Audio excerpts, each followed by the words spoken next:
Good morning, everybody, and welcome to the second webinar looking at the Heavy Vehicle National Law Statutory Instruments Consultation, being presented today by both the National Transport Commission and the National Heavy Vehicle Regulator. I'd like to begin by acknowledging traditional owners on the various lands on which we're meeting and paying my respects to elders past, present and emerging. Today, we have a relatively straightforward agenda for you. We're going to begin with a quick update on the Heavy Vehicle National Law and its progress in terms of being updated. A quick overview as to what we are doing here and why we're having a webinar today. We're then going to look at the statutory instruments, the 4 statutory instruments that we are consulting on, and then open up to questions. Questions will be held at the end of the session after we've gone through the presentation, and you'll be able to put forward your questions in the Q&A. So along your Teams bar, you should see a button Q&A. If you click on the Q&A, you will be able to add questions in that area there. So without any further ado, let's start talking about the Heavy Vehicle National Law. Many of you, if you've been following the progress on the Heavy Vehicle National Law, will know that ministers have made a range of decisions over the last 2 to 3 or 3 to 4 years, starting with agreeing a set of legislative and non-legislative changes that they wanted to see made. They've subsequently approved a range of recommendations put forward by the National Transport Commission in conjunction with jurisdictions and the NHVR that have set the core changes they want to see made in terms of making the law more flexible, as well as some very important changes in September 2024. Ministers approved some very important changes in relation to fatigue record keeping and enforcement, height and length limits, and general mass limits. In August 2025, ministers approved a draft Heavy Vehicle National Law Amendment Bill, and that bill has now passed the Queensland Parliament as the host jurisdiction. That happened on Wednesday of this week, and the updated law is expected to commence in mid-2026. Now, with every piece of legislation, there are some regulations as well as some important statutory instruments. But first, let's just go through quickly what is changing in the Heavy Vehicle National Law. First of all, and something which is going to be very important to today's discussion, the Heavy Vehicle National Law includes changes to the National Heavy Vehicle Accreditation Scheme to give that scheme more flexibility and build it around having a safety management system. The regulator will be empowered to develop some alternative compliance options, alternative ways of complying with the law, particularly in relation to fatigue, and there will be an expanded driver duty. And so the existing duty to not drive if you're fatigued is going to be expanded to not drive if you're unfit for any reason. And those requirements will apply to all heavy vehicles, not just vehicles that are 12 tonne and above. There'll be a new national audit standard to reduce the need for multiple audits. And the regulator, the NHVR, will be discussing that national audit standard a bit later in today's presentation. And the regulator will also be developing codes of practice for clearer practical guidance. There'll be some changes to work diary requirements, some simplifications, broader use of formal warning powers for minor breaches of fatigue laws, and a formal education pathway is currently planned for minor record keeping offences, and that will be implemented at some point in the future. In terms of improvements to productivity, there will be an increase of the general mass limit to the existing concessional mass limit. And this is quite important because in order to access the current concessional mass limits, operators will no longer need to be accredited operators. So there will be a general increase in maximum mass limits. And there will also be an increase in the general access length to 20 metres, subject to vehicles complying with certain swept path controls. Now, today we're not talking about those particular items particularly, so we won't be talking specifically about increases to mass or increases to length. We're going to be focusing on some important statutory instruments which cover off other aspects of the law. Importantly, however, the 4 instruments we're going to be talking about today all relate to accreditation and changes we're making to the accreditation scheme. So some of the enhancements that will be made to that particular scheme is introducing the idea of general safety accreditation, which will become the starting point for all accredited operators. What does general safety accreditation involve? It involves demonstrating that you have a compliant safety management system and ensuring that there is a safety management system covering off your whole business. The regulator will be able to create options that demonstrate superior risk management. So issues such as mass accreditation to access higher mass limits and maintenance accreditation, they all become a form of general safety accreditation that the regulator can approve. There is also alternative compliance accreditation, which is really just a variation again, or a build on top of general safety accreditation that will allow the regulator to create fatigue alternative compliance options. So as we go forward, the existing idea of BFM, basic fatigue management, and AFM, that will disappear and will get replaced with a set of alternative compliance options, or a range of different work rest hours that the regulator will develop and approve and that operators will be able to access. So these are important changes that are happening to the accreditation scheme, and they will ultimately allow for a more flexible environment for operators to work in, particularly those that want to be accredited. Now, importantly, and I will cover this off straight away to avoid it becoming a common question later in the presentation, but if you're an existing National Heavy Vehicle Accreditation Scheme operator, you will continue, after the law takes effect, you'll continue on your current accreditation until your accreditation expires or 3 years from the new act taking effect has elapsed. Now, the regulator will be working with operators that are accredited to refine and adjust expiry dates to make sure that everybody has an opportunity to put in place the requirements of the new accreditation scheme if they wish to continue on that accreditation scheme. So that's a couple of updates about what's happening with the Heavy Vehicle National Law. Let's talk about the principal reason why we're here. And the principal reason is to look at 4 statutory instruments that we're currently consulting on. Each of these instruments plays an important part in how the law will work, and importantly, each of these instruments is important to accreditation. For those of you who are unfamiliar with what a statutory instrument is, it is a document that is approved by ministers. It forms part of the law in the sense that it is a document that the regulator and other parties must have regard to when they are working to comply with the law. The 4 statutory instruments that we are going to be looking at today are a safety management system standard. So that is the standard that determines what an accredited operator safety management system should contain. We'll be looking at ministerial guidelines for heavy vehicle accreditation. They are the guidelines that the regulator must comply with when making decisions around heavy vehicle accreditation and who is to be accredited or not accredited. We're going to look at the ministerial standard for alternative compliance hours. This is a standard which will determine what the maximum and minimum work and rest hours are that are the outer limits for alternative compliance, as well as provide guidance on how the regulator should assess risk in relation to fatigue. And then finally, a national audit standard, which has been developed by the NHVR, and that national audit standard will underpin audits of operators that are accredited. The reason we are consulting is to ensure that the instruments that we're designing or the documents we're putting together are clear, practical and consistent with decisions that ministers have already made. We are currently open for public consultation, and that public consultation period concludes on Monday, the 1st of December. Feedback to the consultation will obviously inform final drafting, and then when we have finalised that process, those documents will go to Australian Transport Ministers for approval. So that's a bit of an overview. We'll now go into the first of the 4 documents that we're going to be talking about today. And as I mentioned earlier, we will look at questions at the end of the session. Please, if you do want to put forward a question, again, as I said earlier, please go to the Q&A button or icon on the top of your screen, and that will take you to the Q&A section. So let's talk about the Safety Management System Standard. The SMS standard establishes the minimum safety management requirements for accredited operators. So if you wish to be accredited, you need to demonstrate that you have a safety management system that is operational and in place in your business.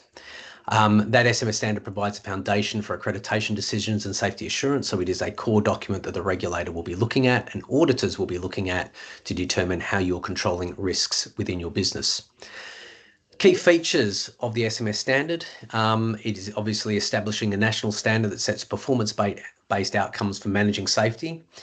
It focuses on 5 outcome areas, and those 5 outcome areas are leadership and commitment. So that's really talking about ensuring that business owners and people with management positions within a business have a commitment to ensuring that the safety management system is in place and is working effectively. It looks at risk management, it looks at people, assurance, monitoring and improvement, and safety systems. Importantly, these are 5 outcome areas. They are the outcomes that we want to see a safety management system achieve. They're not necessarily headings that people need to put in their safety management system, but they are the core concepts that auditors and the NHVR will be looking for when assessing whether a safety management system is covering off all the relevant content it should be covering off. It's intended that safety management systems should allow flexibility and scalability for operators of different sizes and complexity.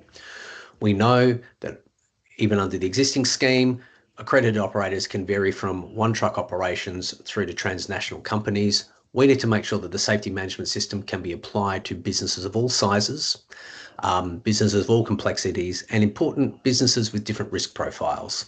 Some trucking operators will carry relatively straightforward transport of goods. Others may delve into the areas of dangerous goods, and other activities where there are a different set of risks involved. It's important that the safety management system is able to be adapted and be applied to businesses, again, with different risk profiles, different sizes, and different complexities. It's intended that the safety management systems will support management of public safety risks under the heavy vehicle national law, and that we promote continuous improvement. And by continuous improvement, we want to ensure that safety management systems focus on identifying any areas where perhaps there are issues or risks are not being managed appropriately, and work to make sure that there is improvement in that particular space. The safety management system standard document that we have online and that we're consulting on also includes a schedule which talks about the evidence requirements. And those evidence requirements are the kind of evidence that the regulator would want to see in relation to the safety management system, so it can determine whether your safety management system is compliant with the requirements of the standard. One of the important things there, of course, when we talk about the evidentiary requirements, is we need to make sure those evidentiary requirements are appropriately scalable. So the kind of questions and the kind of feedback that we are seeking is whether the standard, the safety management system standard, is practicable, scalable, and proportionate for all operators, big and small. And for that, we certainly need the input from smaller operators as to whether they think that that safety management system, as it's described, could be applied to their business.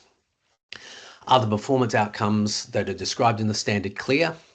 Can we make improvements to that and to how that's described? And again, is it appropriate for different business sizes? The evidence requirements, are they appropriate? Again, we want to make sure that this document, that the accreditation scheme can be accessed by all types of businesses. We therefore need to ensure that the evidence requirements change and are appropriately scalable for businesses of different sizes, as I said earlier. And then we want to make sure that the design of the standard aligns with everything else that we're doing in the accreditation space. So is there inconsistencies between our safety management system standard and some of the other documents that we talk about today? So hopefully you've had an opportunity to look at the safety management system standard. If you haven't, please have a look at the consultation materials. That is the kind of feedback we're seeking, because we want to make sure that this document is practicable and usable for businesses of all sizes and shapes, etc.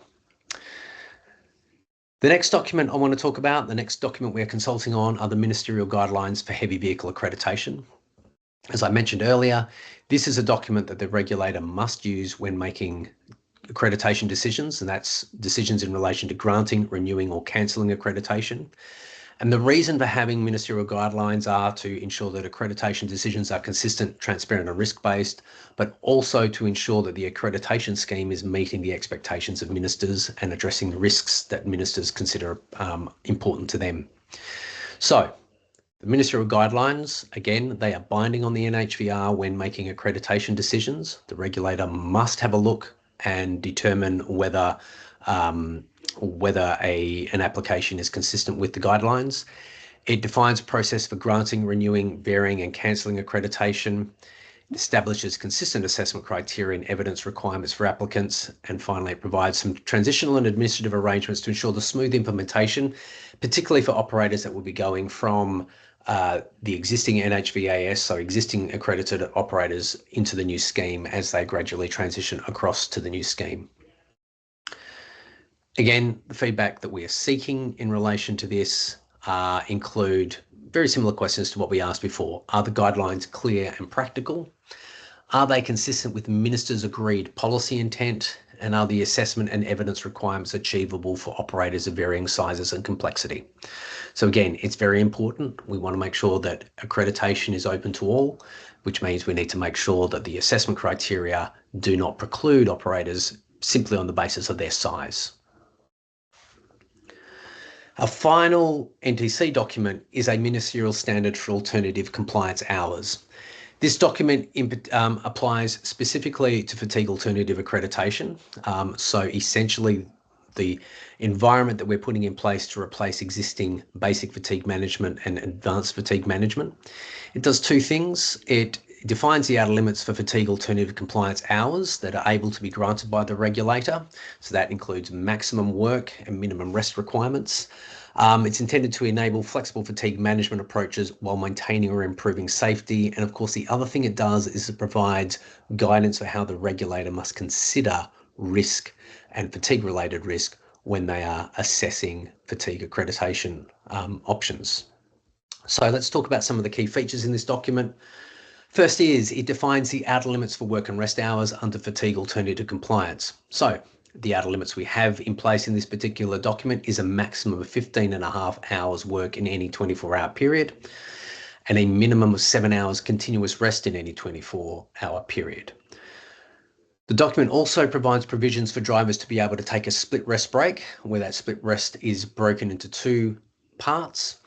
But there are some constraints on how a split rest break may be used. So a split rest break cannot be scheduled by the operator under any circumstance and can only be accessed by a driver to manage problems with sleep or unplanned circumstances. Split rest provisions must include a major rest break as defined under section 221 of the Heavy Vehicle National Law, which is a minimum 5-hour break. So one of those two split rest breaks must be a minimum of 5 hours. The operator needs to demonstrate they have adequate controls in place to reduce the increased level of fatigue resulting from splitting a continuous rest break, and the regulator must specify how frequently a split rest break can be accessed or used by an operator and the drivers associated with an operator. The other key feature, the ministerial standard requires the use of the risk classification system matrix, which is included in the document when assessing relative levels of fatigue risk. So a couple of things I want to delve in more specifically is in relation to split rest breaks, and this is to cover off some questions that have been asked previously. A split rest break is not an automatic entitlement for fatigue accredited operators or drivers. They are in fact something that must be approved by the regulator. So they must approve access to split rest breaks as part of the alternative compliance accreditation. Again, I'll reiterate, a split rest break can only be used by a driver to manage problems with sleep or unplanned circumstances. So that may be a situation where, for whatever reason, a driver is unable to sleep effectively, or it may be a situation where, because of unplanned traffic or other matters, a rest can't be taken.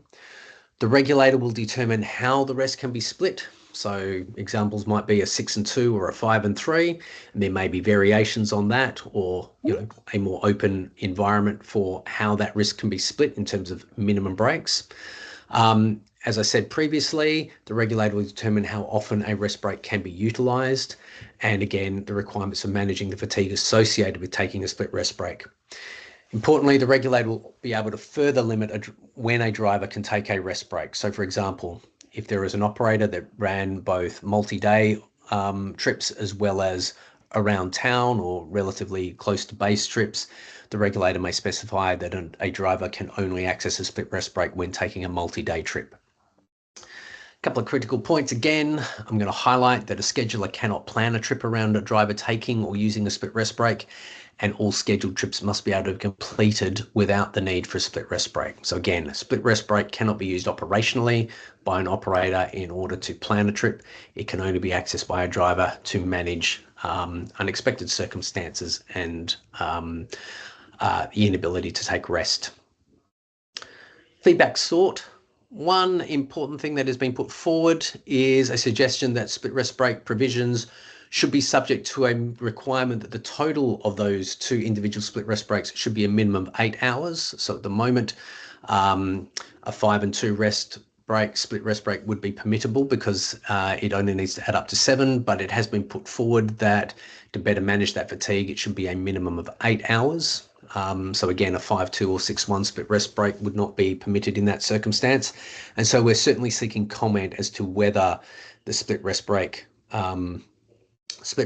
provisions should be adjusted so there is a minimum of 8 hours rest involved. And again, the standard questions that we are asking relate to whether the ministerial standard is clear and practical, and is the standard consistent with Minister's agreed policy intent. Again, the Minister's agreed policy intent is that the outer limits should mirror the outer limits for the existing AFM scheme, and the hours, etc., have been drawn from the existing risk classification matrix.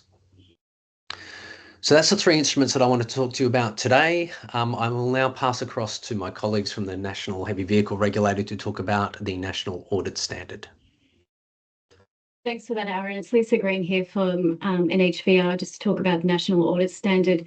So this document, it ultimately provides the framework for auditing against the SMS standard and any of the ACA criteria. It incorporates the existing business rules and standards and the auditor code of conduct, just to ensure that impartiality and independence. Some of the key features is that it clearly defines the audit objectives, scope, frequencies and methodologies. It outlines what we require from auditors as well to become an approved auditor, and it aligns with the modern regulatory practices to drive that continuous safety improvement. If we just go to the next slide, so this is just talking about some of the key changes from the current process. So one of them is bringing in the present suitable operating and effective rating system. So as we are moving towards that more safety outcomes focused process, this helps auditors and NHVR understand not just if they have a process in place, but is it effective in achieving the outcomes that we want. So for example, if you were to go in and do an entry audit, we would expect that the operator would potentially just have a system in place that's present and suitable. Then when they go in and do the initial compliance audit 6 months after, we would deem it to be operating and effective for them to be conforming. We're also splitting the conformance ratings into minor and major, and that just really enables us to target priorities as a risk base. So understanding that some issues might just be minor in nature, and that can be easily fixed, but some things might be major and we need to start collecting data on that to see if we need to improve processes or systems behind the doors. The next one is the 1 period rule that's changed. So currently auditors can do 2 consecutive audits. We're reducing that down to do 1 audit in a accreditation period. Now, we understand some of the feedback that we've got is that it actually contradicts in the document. So we are working to make this a little bit more clearer, and also wording it so it is a little bit more clear that if you do that entry audit, you can go back and do that initial compliance audit to see that that continuous improvement has occurred. We're also future-proofing the audit as well, the audit standard as well. So for example, we are moving to a digital audit tool. So when you submit the audit, it will be done through a template on the portal system. We've also added some content in there about AI. AI is here. It's great. I've seen it in use for auditing as well, but there are some considerations that we need to be careful of. So we've built that into the standard as well. And I've already mentioned that it's aligned with those modern regulatory principles, and we've streamlined it with the business rules and the audit framework and code of conduct. Just move to the next page. So for the next steps, we are obviously in public consultation and we'll finalise it. What we're also doing while we're out in public consultation is really delving down into the training needs across operators, auditors, staff, regulators, and also looking at the comms as well that needs to go out to all the key stakeholders. In January and February, we'll start developing that material and any bulletins for comms, and start developing resources as well. So then between March and July, we'll be able to start our auditor training or any other training that we need to deliver. We will be continuing the training on post-July. So we'll start looking at how we prioritise the training between March and June and then onwards as well. So thanks, Aaron. That's it for the National Audit Standard. Thank you very much. So a reminder that the consultation period closes on Monday, the 1st of December, and we'd like to get as much feedback from as many people as possible. We can now move to the Q&A process. I just want to reiterate there is a particular tab, a particular button. It should be across your top title bar, titled Q&A, and if you click on that, you'll be able to post some questions. We already have a couple of questions that have been posted, so I will start going through those. First comes from Tom. What standard does your SMS need to be compliant to? In many respects, the answer to that is the standard is the safety management system standard that has been put in place and that ministers will be approving. And again, would ask that you go and have a look at that document because that will describe the kinds of things that you will need to demonstrate for your safety management system. It's important to note that a safety management system, as we envisage it, should also be able to be used for other purposes, be it for your workplace health and safety obligations, in the case of bus operators, to be able to cover off the requirements that they may need under the Bus Safety Act. However, our standard only addresses things that are relevant to the heavy vehicle national law. So the safety management system is really covering off the safety of your transport operations. It does not include things such as the safety of back office operations, etc., which a wider workplace health and safety SMS would need to do. Because this is the heavy vehicle national law, the things that the safety management system standard look at are things that are relevant to the heavy vehicle operation. So we also have a question from Ferdy. In fact, we have two questions from Ferdy, which I'll cover off. So can you clarify both the transitional and then final situation for mass and maintenance accreditation? Will these sit in the proposed alternative compliance accreditation box or general safety accreditation box? If the latter, assume these are optional, a bit like AMMS in WA. So let's cover off a couple of things. First of all, in terms of transition arrangements, the transition arrangements are that people will be subject to the existing law until their accreditation expires, and that's very important for the maintenance. The concessional mass, those people that access mass accreditation for the purpose of accessing concessional mass limits, as I said before, general mass limits are going to be increasing to concessional mass limits, and so you won't need accreditation for that purpose. You will need accreditation if you want to get to HML. Now, the second part of the question that was asked is, are they optional? The answer is yes, they are optional. So even though both mass and maintenance accreditation will be a type of general safety accreditation, they are opt-in additional requirements, so to speak. So they're not mandatory.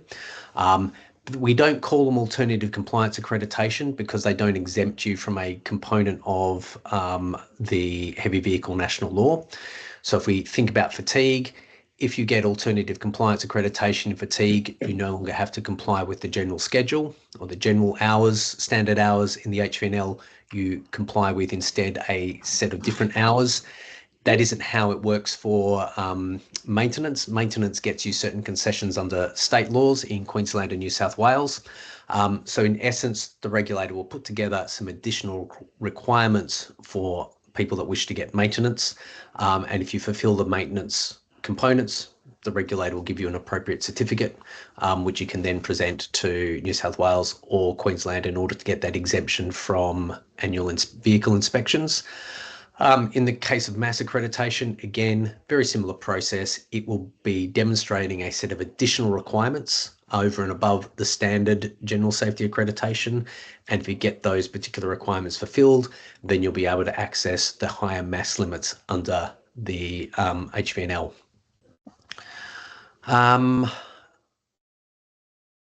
Second question from Ferdy, can you clarify, will BFM move to fatigue alternative compliance accreditation? And if so, will the existing BFM rule set be automatically grandfathered through the risk classification system matrix and any applicable safety case needs? So part of this question, if the NHVR want to add anything into my answer here, please jump in at the end. In essence, as I said before, BFM operators will continue on BFM until their accreditation expires, and the regulator will work with BFM operators to determine an appropriate expiry date.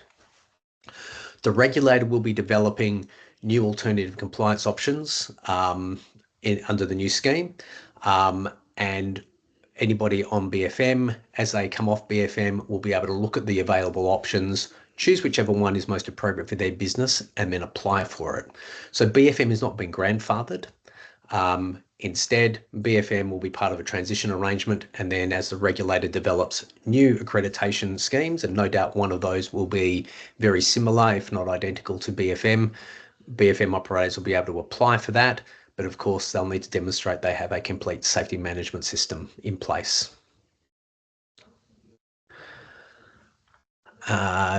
Just quite a lot of questions have jumped in, so just trying to get to the right spot. So the next question is, Sandy, can you please clarify if the one audit rule per company or individual auditor, as given remoteness of some operators, there are often not a lot of options in their regions? I might pass that one across to the NHVR. Thanks for that. Yes, we do understand that is the case, and we do have the ability to nominate an auditor to go to those remote locations and do multiple audits. So we'll make sure that the National Audit Standard actually makes that a little bit more clearer, that we won't let that one audit rule hinder that process. Thank you. The next question, Ivan, are there any requirements for the driver and operator before alternative compliance hours? I'm not quite sure I'm understanding that question. However, as we seek alternative compliance operating, the regulator will develop a suite of different options that a driver or that an operator might want to apply for. The operator would then need to demonstrate that they can meet the requirements of that particular alternative compliance option or that particular fatigue option.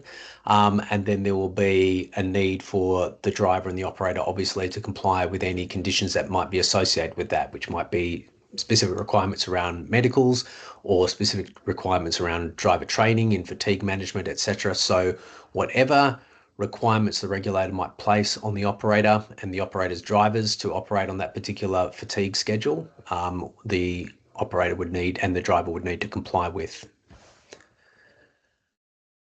So next question from Fiona, has there been consideration of potential challenges if there is greater variability in approved hours with fatigue alternative compliance, e.g. roadside enforcement, EWDs, and available software for checking drivers' written work arrest records? The answer to that question is yes. There is already some challenges in some instances in relation to AFM, and in some instances BFM, etc., with the understanding of roadside enforcement. That is a challenge that already exists, and that is one that the regulator will continue to work with police around that roadside enforcement. Electronic work diaries, yes, there will certainly be, it will certainly be a case that there might need to be some work with EWD providers for them to be able to provide appropriate record keeping tools that will support new forms of alternative compliance. But what I think you will find is that over time, these things will evolve, and they will probably evolve hand in hand. So perhaps as soon as this Act takes effect, we may not necessarily have EWDs or as many EWD providers in place, and likewise, we may not have many fatigue alternative compliance options available. But as those two systems grow, they will grow side by side. So over time, I think you'll find a lot of improvement in the quality of EWDs and the ability for software to check driver work and rest records. Question, could you share the link to the SMS template? I'm not sure if that's a question for the NTC or the NHVR. I know that the NHVR will be developing a range of tools, etc., over time. At the moment, the NTC does have the SMS standard that you can have a look at. That doesn't relate specifically to a specific template. Aaron, just to add to that for the webinar, once consultation is completed and all of this gets finalised, we will start providing both information and education, as well as some boilerplate pieces for where people are going come the commencement of the Act. So early next year is when that stuff will start to hit the ground, but you'll see a lot more of us out in the market sort of telling you here's what's coming, here's how you get onto it. And for those who want to go onto the website, there'll be a lot of stuff on the website that people can download. Thanks for that, Paul. A really great question from Chris. Clarification re fatigue management. Will operators no longer be able to propose their own fatigue regimes as in current AFM and only choose from those alternate regimes determined by the regulator? The answer is no. Well, I better clarify that because it's an interesting question. Operators will still be able to propose their own work and rest hours to the regulator, and the regulator will be able to do a safety assessment on those particular work rest hours and approve them or not approve them accordingly. So yes, that flexibility that exists with AFM, where an operator puts forward their own proposal, that will still continue. What is expected is that the regulator will develop for example, an alternative to BFM, and they may even be able to look at some of the existing AFM and where there are common practices across AFM, develop some, as we call it, boilerplate accreditation options. And the reason for being able to have those in place is to make it simpler for operators to apply for something or see if there is something that suits them and then apply for that.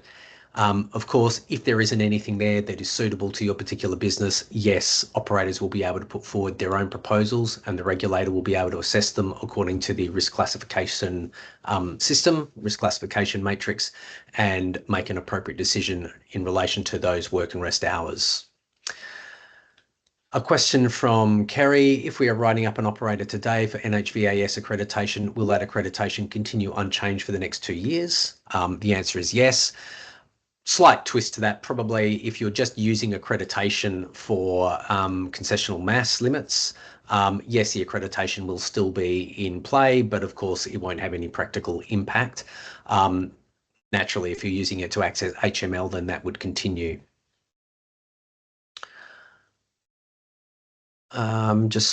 Apologise, just trying to catch up to where the questions are.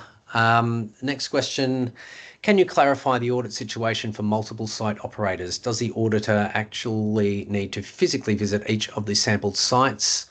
If so, this will be a huge cost impost, especially in circumstances where large operators manage accreditation assurance elements centrally and with technological assistance. I might pass that one across to the NHVR. Thank you. Yes, the answer is yes, you will. We have a table listed in the NAS that outlines the sample sites we would require you to go and visit as part of the audit process, in line with the total number of sites that they have. If there is always opportunity to talk to NHVR though, and if there's any reason a site audit couldn't be done, then that's a discussion between accreditation and yourself. Thanks a lot. Question from Chris: will there be a requirement for drivers to submit to additional training over and above the current BFM course for certain FACA schemes options? I might see whether the regulator has any comment, but in general terms, that would be determined by the regulator depending on the particular scheme they develop. So there may be some which might have some different training requirements to existing, but I'm not sure if the NHVR have a view on that particular question from Chris. Thanks, Aaron. Yeah, look, we are coming to a position is probably the best way of looking at it. We've already spoken across the RTOs to let them know that TLIF 0005 won't be as necessary under the BFM rules, but we haven't yet ruled out that there would be no training required. That's one of the things we're going to be finalising once all of the consultation is done, and we now then see what is the case. We're assuming at the moment, I guess, that part of the SMS would show that drivers would be qualified or trained in certain units of competency. So that's, yeah, we're probably leaning more heavily to maintaining the level of qualification and training required rather than removing it. Thanks a lot. I think we've got the next two questions are also primarily directed to the NHVR. So when will the NHVR have sample audit matrix and audit summary documents for the new audit requirements? They will be ready in time for training, but we would hope to get them out probably around January, February as an initial review. But ultimately they'll be ready for training around March. Fantastic. And a very useful adjunct to that, we would anticipate that the revised or the updated heavy vehicle national law, while it's been passed by the Queensland Parliament, is likely to take effect sort of in the first part of the second half of next year. So sometime between July and September is where we would anticipate that new law taking effect. So, you know, as just described there'll be plenty of time for a training to take place. And then the second question for the NHVR, where do you see the master code and audit regimes operating under this sitting when it comes to the general safety accreditation?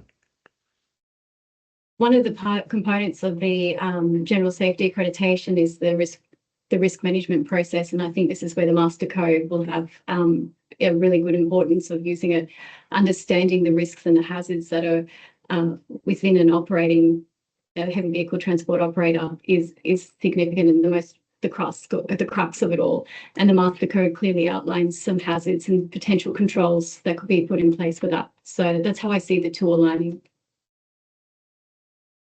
Fantastic.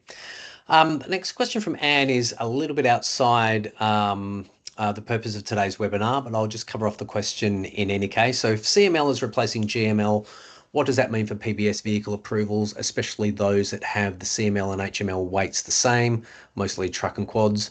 Under the new rules, do assets need to complete load sheets to record axle masses under CML weights, and will vehicle approvals need to be reissued?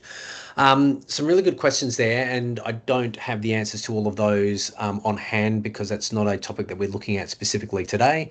What we do know is that PBS, yes, the general mass limit is increasing to the current concessional mass limits.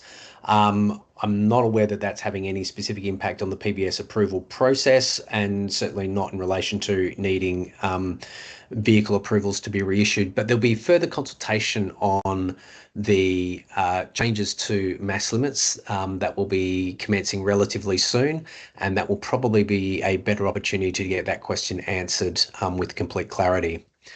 And at the moment, clarification re mass, many PBS permits now require mass accreditation to access CML weights. Is this expected to continue, or will permits be able to be revised to remove the mass requirement? Similarly with vehicles operating under Gazette notice, e.g. will a 20-metre truck and dog become a general access vehicle? So a couple of really interesting bits there, some of which we might be able to cover off here. Some work is being done, as I understand it, with the NHVR in relation to increasing the general mass limits to CML in order to streamline and address some of the Gazette notices. I think that is correct.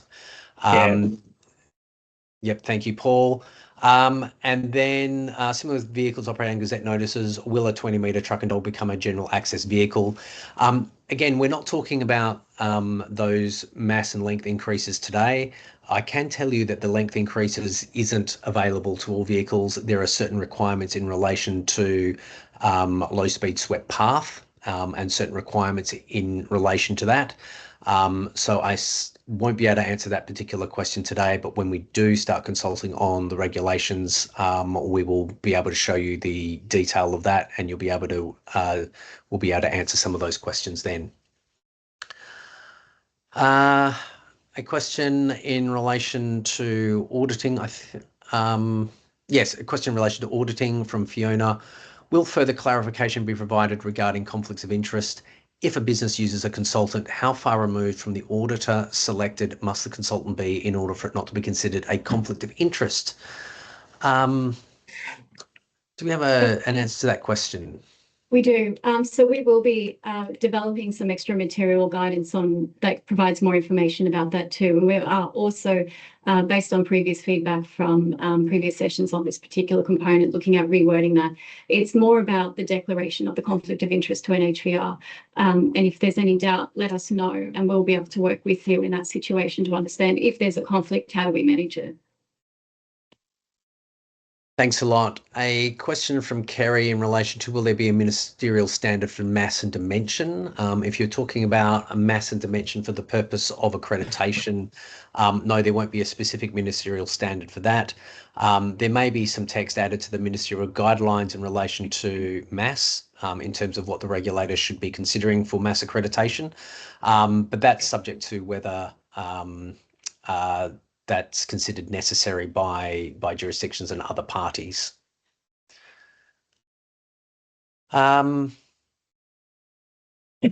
Okay, so we have a question from Morgan. By making the general safety accreditation an opt-in process, has any consideration been given to the possibility that this could create a two-tiered transport company where on one level we have operators that are unaccredited but subsequently cheaper to operate, and accredited companies that are safer but as a result have higher operating costs? What steps are planned to educate customers in the transport industry on the benefits of an accredited operator, given they will likely be spending more to use one? So it's a really great question that's put forward there. And so the first part of my answer would be, we already have the possibility of that scenario happening at the moment in relation to the existing fatigue, mass and maintenance accreditations. it may well be that the cost of those current accreditations might mean that they don't operate as cheaply as perhaps some others. So I don't think that particular risk changes. What there is an opportunity here, though, is for accreditation to be seen as a positive thing for customers, and therefore something that some customers might look for in their transport companies, to assist them in making sure that they're addressing their elements of the primary duty as well. And again, that's going to be a product of how the scheme rolls out and how it gets administered, and building support and confidence in the system over time.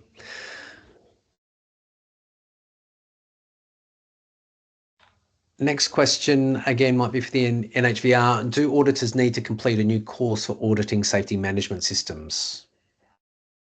We are currently working through the training at the moment.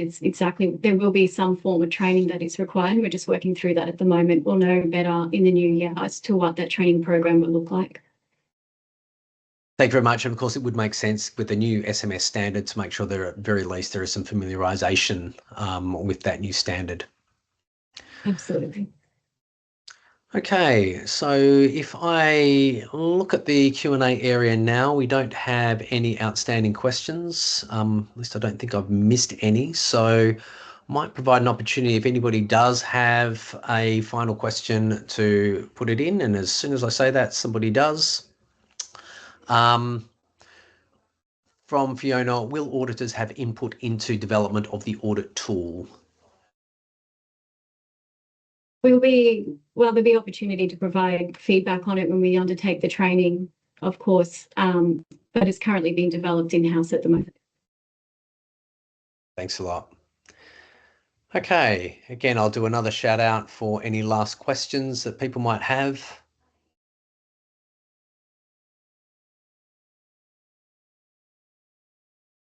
Okay, in which case we might bring our webinar to a close. I want to thank everybody for taking the time to be with us today. Again, reiterate the importance of having a look at those documents and contributing. We do have public consultation open through until the 1st of December. We look forward to getting any responses from you. Please feel free to send through information in advance of the close date. That always makes it easier for us to take that feedback and turn it into incorporate it into the documents as necessary.